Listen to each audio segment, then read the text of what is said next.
Hello there, everybody, and welcome to week 2 of Midweek Momentum of 2026. And if you didn't tune into Midweek Momentum last week, you know we have changed. Well, you don't know, actually. If you didn't tune in to Midweek Momentum last week, you may not know that we have changed this format up ever so slightly. And instead of pulling from the genius of all of the guests who have come before today, and there are many, almost 250, actually. We're about to hit that milestone.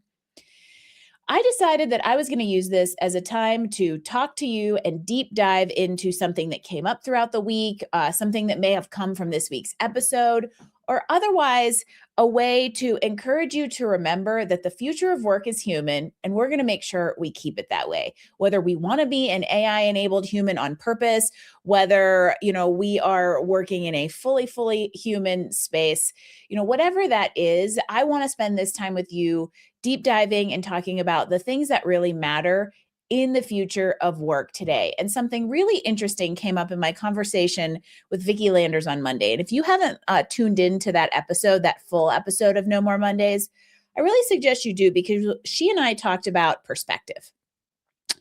And I think that this is such a huge thing in life in general, especially today. Society is not getting any easier to navigate. You can doom scroll for hours if you really want to and read all kinds of awful news and very little good.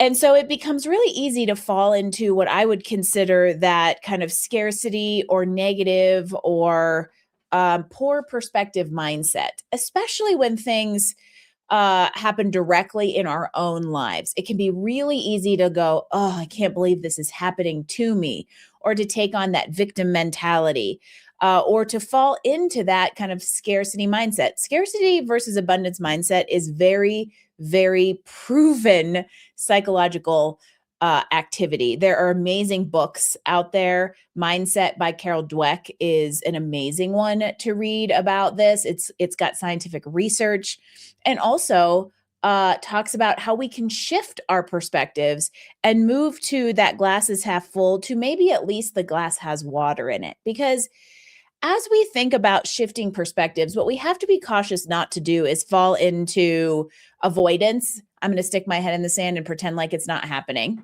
We also have to avoid the toxic positivity that's like, oh, it's all fine, and we just pretend like it isn't happening and sweep it under the rug. But there is a really happy medium and a gray space in between the I'm going to just be toxic positive and pretend like it's not happening and the oh, woe is me. And that sounds a little bit like this. How is this, instead of why is this happening to me? I'm going to challenge you to ask yourself how it's happening for you. Years ago, in the early days of No More Mondays, I had a guest named Michael who really leaned into that.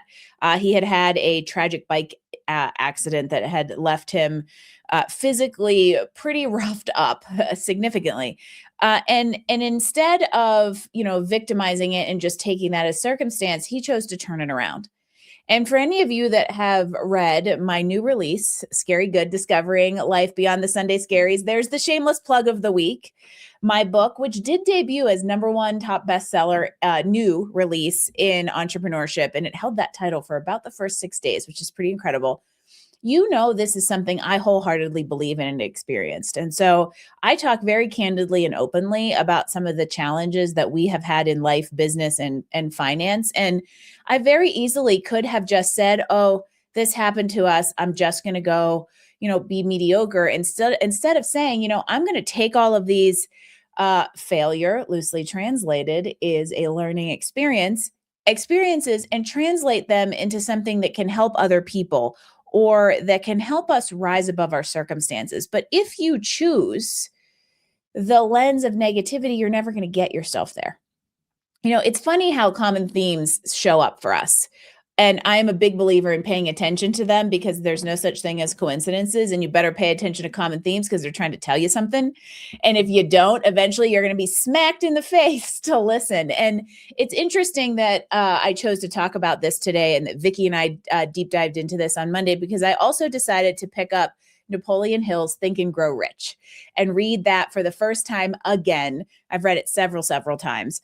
I read it for the first time in a few years. And it really is central to this idea that if you put your mind to it, and if you commit, and if you have an abundance attitude and perspective towards it, you can actually achieve pretty incredible things.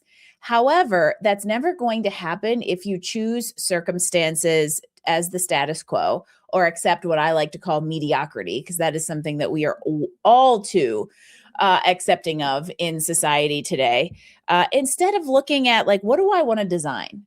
So this idea of like career by design instead of default, life by design instead of default. We have more agency in our lives and careers today than we ever have before. But because we're in the shift into that ecosystem, it is easy to just say, oh, I have to live and work the old way, right? The clock in, clock out, the 9 to 5, the pension, retire when we turn 65, and then we get to go do fun things. Guess what? We now live in a space and a time that allows us to be entrepreneurs. It allows us to be digital. It allows us to say, this is what I want to do, and I am going to go seek it out and design what I want life to look like. If that is maximizing out access to the outdoors, that's something that we chose, right? That was something that we designed, and I figured out how to create a career that aligned with it instead of saying, okay, I'm just going to stay an engineer. I'll snowboard on the weekends, and when I leave work at 8 p.m., so exhausted, hopefully I can have time for a social life, right? I chose to live life outside of those tiny, tiny margins. And what I want you to know is you can too. And a lot of it comes down to perspective. And this came up again last week. We hosted the 3rd annual Job Seeker Summit last Thursday to a rousing crowd of over 800 attendees, which is pretty incredible and also pretty telling of just where we are in the current labor economy and what people need right now.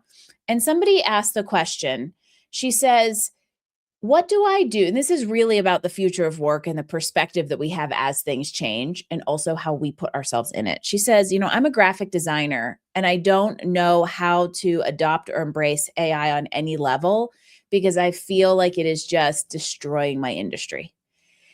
And all of us, I would say, kind of commiserated with her. The career coaches in my world who write resumes have been experiencing those challenges. And there is a level of disruption in many, many places.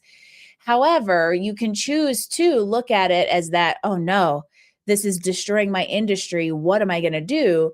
And instead say, okay, this is disrupting my industry. What can I do to either make myself relevant or upskill, or what can I do to make sure it's not disrupting me? And that was just another reinforcement of as we're in this time of change where we do have a lot more agency to career by design instead of career by default, it all rolls back to the perspective with which we carry through and the lens that we look in life. The future of work isn't just about technology. It isn't just about being an AI-enabled humans on purpose. It's how we as humans respond to change, technical or otherwise. And whether we choose fear, whether we choose mediocrity, whether we choose negativity, or whether we choose agency and exercise the choice that we have and look at life as, how is this happening for me, instead of why is this happening to me?